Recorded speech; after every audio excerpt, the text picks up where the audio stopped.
Hello friends, Radhe Radhe. चलिए आज हम सुनाते हैं राजा विक्रमादित्य की कहानी। एक बार राजा विक्रमादित्य शिकार खेलते खेलते ऊंची पहाड़ी पर आए। वहां पर उन्होंने एक साधु को तपस्या करते देखा और साधु की तपस्या भंग ना हो जाए, इसलिए उन्हें प्रणाम करते हुए वह आगे बढ़ गया। अचानक साधु ने उसे रोकते हुए कहा, ठहरो विक्रमादित्य, मैं तुम्हारी चेष्टा पर प्रसन्न हुई। यह कहकर साधु ने विक्रमादित्य को एक फल देते हुए कहा, जो भी इस फल को खाएगा तेजस्वी गुणवान हो जाएगा। विक्रमादित्य ने फल को स्वीकार किया और अपनी महल की ओर चल पड़े। चलते चलते मार्ग पर उन्होंने एक स्त्री को देखा। चलते चलते मार्ग पर उसने अचानक एक स्त्री को देखा, काफी घबराई हुई दौड़ी चली जा रही थी।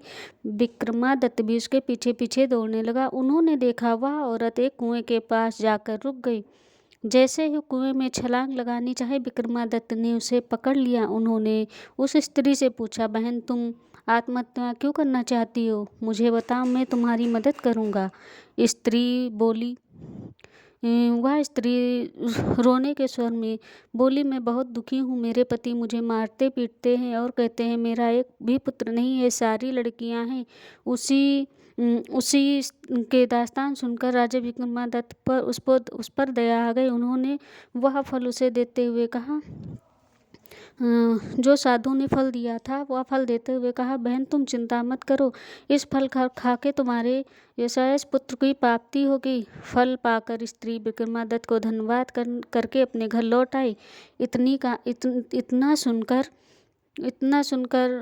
कहानी सुनने के बाद पुतलीबाई ने राजा भोज से कहा कि राजा भोज, अब मैं तुम्हें एक चमत्कार की घटना सुनाती हूँ, सुनो। एक दिन राजा विक्रमादित्य ने राज दरबार में एक ब्राह्मण आया।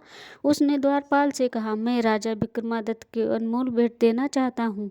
ब्राह्मण की बात सुनकर द्वारपाल अंदर गए और राजा विक्रमादित्य से बोले, महाराज, द्वार पर कोई ब्राह्मण आया है। वह कहता है कि मैं तुम्हें एक अनमोल भेंट देना चाहता हूँ। यह सुनकर राजा विक्रमादित्य ने कहा, ठीक है, उसे अंदर भेजो। ब्राह्मण राज दरबार में गए और विक्रमादित्य को वह फल देते हुए बोले, महाराज, इस फल को अपनी रानी को खिला देना, इससे उन्हें एक पुत्र की प्राप्ति होगी। यह सुन राजा विक्रमादित्य बड़ा आश्चर्य हुआ। उन्होंने ब्राह्मण से पूछा, यह फल आपको कहाँ से प्राप्त हुआ? ब्राह्मण बोले, यह महाराज मुझे मेरी पत्नी ने दिया है। कुएं वाली स्त्री की बेवफाई पर उन्होंने बहुत दुख हुआ। उन्होंने बोला, फल ब्राह्मण से ले लिया और उसे अपनी रानी को दे दिया। कुछ दिनों बाद राजा विक्रमादित्य दरबार में एक राजनीतिज्ञ आए। उसने विक्रमादित्य से बोला, महाराज, आप तो जानते हो कि मैं एक पापिन हूँ और कई सालों से आपके राज में रह रही हूँ, इसलिए मैं आपको एक अनमोल भेंट देना चाहती हूँ, जिससे आपका वंश चलेगा। अगर आप बुरा ना माने तो मेरी यह भेंट स्वीकार कर लें। फल देखकर राजा विक्रमादित्य चौंक गया।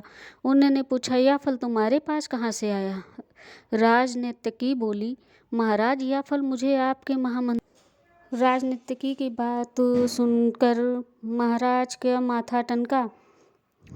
विक्रमादित्य का माथा टनका। उन्होंने महामंत्री के पुत्र को बुलाया और उसने विक्रमादित्य को बताया कि वह फल उसे महारानी ने उसे दे दिया था। वह महारानी इतना कहते कहते वह रुक गया। यह सुनकर राजा विक्रमादित्य को बड़ा धक्का लगा। वह अपनी रानी के पास गया और अमर फल के बारे में पूछा। रानी ने नाटक करते हुए बताया, महाराज, मैंने तो वह फल आपसे लेते ही खा लिया था। यह सुनकर विक्रमादित्य ने वह फल रानी को दिखाते हुए कहा, झूठ मत बोलो, तुमने यह फल नहीं खाया है, यह मुझे राजनीतिज्ञ ने दिया है। यह सुनकर रानी के होश गुम हो गए। उसकी चोरी पकड़ी जाने के भय से थर-थर कांपने लगी और मूर्छित होकर नीचे गिर पड़ी। विक्रमादित्य को इस बात का गहरा सदमा पहुंचा और वह झट से उठा, राजपाट त्याग कर जंगल की ओर जाकर साधना करने लगा। इसकी सूचना तुरंत इंद्रदेव को लग गई। वो उनके परम भक्त थे। इस तरह विक्रमादित्य जंगल में तपस्या करते देख देव राजेंद्र उनके राज की चिंता हुई। उनको ये लगा कहीं ऐसा ना हो कि वो कोई विक्रमादित्य की अनुपस्थिति का फायदा उठाकर उनके राज्य पर हमला कर दे। यह सोचकर इंद्र ने अपने एक दूत राजा विक्रमादित्य का रूप धारण करके उनके राज्य में भेज दिया। कई वर्षों तक तपस्या करने के बाद राजा विक्रमादित्य के मन में आया कि एक बार अपने राज्य को वापस जाकर अपनी प्रजा का हाल देखूं। यह विचार कर वह अपनी राजधानी वापस लौटा। जहां वह महल के द्वार पर पहुंचा तब देवदूत ने उन्हें रोककर पूछा, तुम कौन हो? तब राजा विक्रमादित्य ने कहा, मैं इस राज्य का राजा विक्रमादित्य हूँ। लेकिन तुम कौन हो? देवदूत बोला, मैं यहाँ का राजा अगिया बेताल हूँ। यहाँ सुनकर राजा विक्रमादित्य बोले, अगर तुम इस राज्य के राजा हो तो युद्ध को परास्त करके दिखाओ। देवदूत राजा ने विक्रमादित्य की चुनौती स्वीकार कर ली। इस युद्ध में विक्रमादित्य देवदूत से पराजित कर दिया और पराजित देवदूत ने कहा, मैं मान गया महाराज, आप ही राजा हो विक्रमादित्य, क्योंकि मुझे पराजित करना आम मनुष्य के बस की बात नहीं है। आज मैं आपके अधीन हूँ। जब भी आपको मेरी आवश्यकता पड़ेगी मुझे याद कर लेना, मैं फौरन आपके सामने हाजिर हो जाऊंगा। लेकिन जाने से पहले मैं आपको एक बात से सावधान करना चाहता हूँ।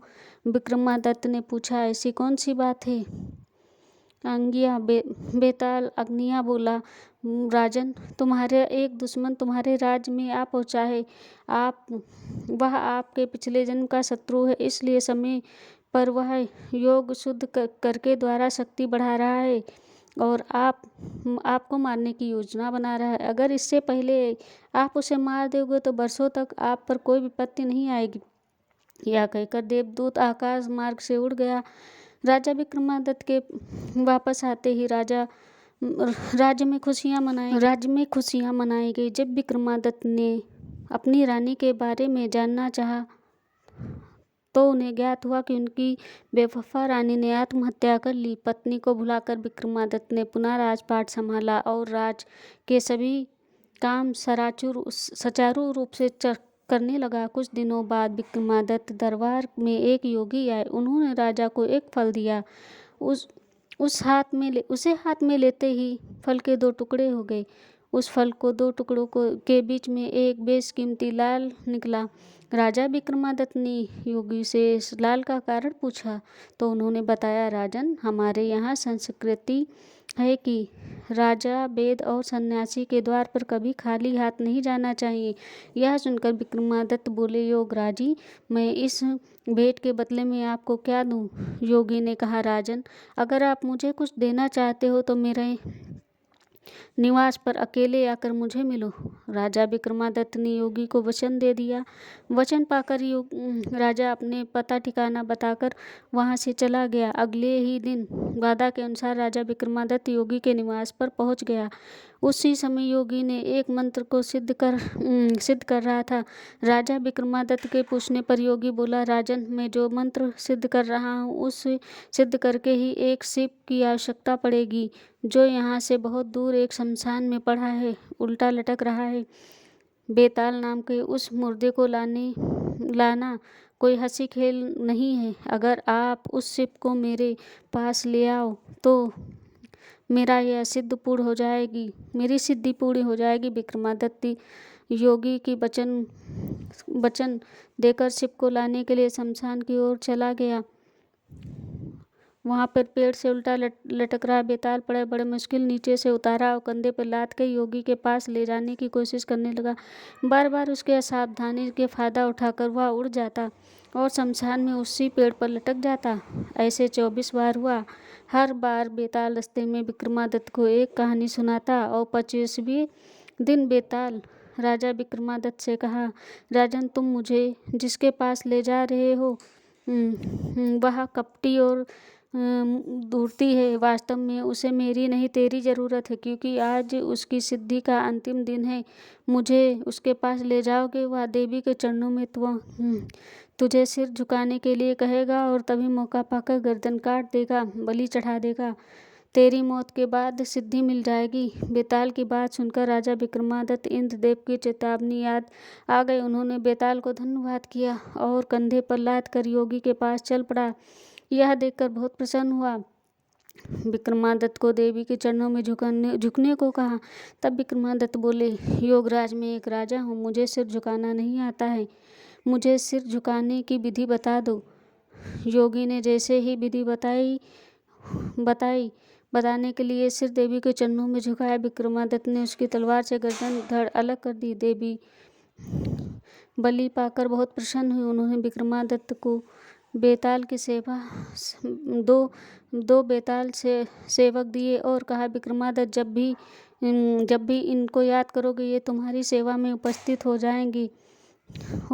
राजा विक्रमादित्य बुद्धि से प्रसन्न हुए और देवताओं ने भी पुष्प समर्पित किए। विक्रमादित्य देवी के आशीर्वाद पाकर महल में वापस लौट आया। कथा सुनकर पुतलीवाही राजा भोज यहाँ भी थे। विक्रमादित्य की सही गाथा अब खुद निर्णय करेगा कि अगर तुम राजा विक्रमादित्य जैसे गुण हो तो तुम इस सिंहासन पर बैठने के अधिकारी हो, अन्यथा नहीं। यह कहकर दूसरी पुतली ने भी वहां से अदृश्य होकर सिंहासन पर जाकर अपना स्थान में समा गई। राजा भोज को कुछ समझ नहीं आ रहा था, इसलिए उन्होंने दूसरे दिन भी सिंहासन पर बैठने का विचार त्याग दिया और वापस अपने शयन कक्ष में लौट गए। ये राजा विक्रमादित्य की कहानी थी, बेताल वाली। फ्रेंड्स, आप सबको ये कहानियाँ कैसी लगती हैं? हमारे चैनल को सब्सक्राइब कीजिए।